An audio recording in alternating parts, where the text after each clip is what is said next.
With the US presidential elections fast approaching, the Joe Biden camp is getting increasingly fraught at the prospect of facing a crushing defeat at the hands of Donald Trump. As a last-ditch maneuver, the Democrats have employed the services of former President Barack Obama to do the batting for an insipid and forgetful Joe Biden. The Democrat nominee tried to use the Black Asian American card to sway voters to his side by projecting Kamala Harris as the vice presidential candidate. But so far, the results of the move have been minuscule. Consequently, it is being reported that for the last 2 weeks of the campaign, Obama will hit the trail, potentially adding joint appearances with both Joe Biden and Kamala Harris. Obama will be attending drive-in rallies, which have become a Biden campaign pandemic favorite, letting voters see him from within the bubble of their own cars. Obama's focus will be on states with early voting, hoping to get those cars to drive right to the polls, and promoting the Democrats' recent shift to emphasizing showing up in person early rather than relying on the mail to bank as many votes as possible before election day. However, as charismatic as Obama might be, or his vociferous support for Joe Biden, if you dig around, you can easily find that it's all superficial from the former president, who is more interested in finishing his memoir, scheduled to come a week or two after the elections, rather than campaigning for his former vice president. Biden and Obama try to project a great deal of bonhomie and camaraderie in front of the camera, but the truth is, the two leaders have a residual backlog of unresolved feelings that have only piled on since Obama's first tenure as the president.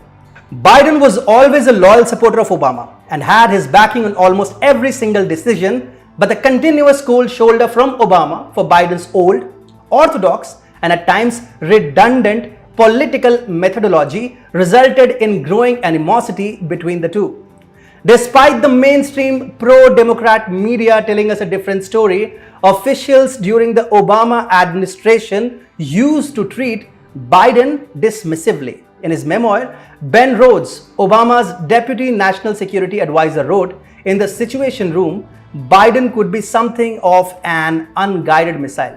According to a Politico report, President Obama during the year's Democrat primaries had privately admitted to an unnamed Democrat saying, "Don't underestimate Joe's ability to, F things up." It is important to note that Obama chose not to endorse any candidate during the primaries and has only recently endorsed Biden for his presidential campaign.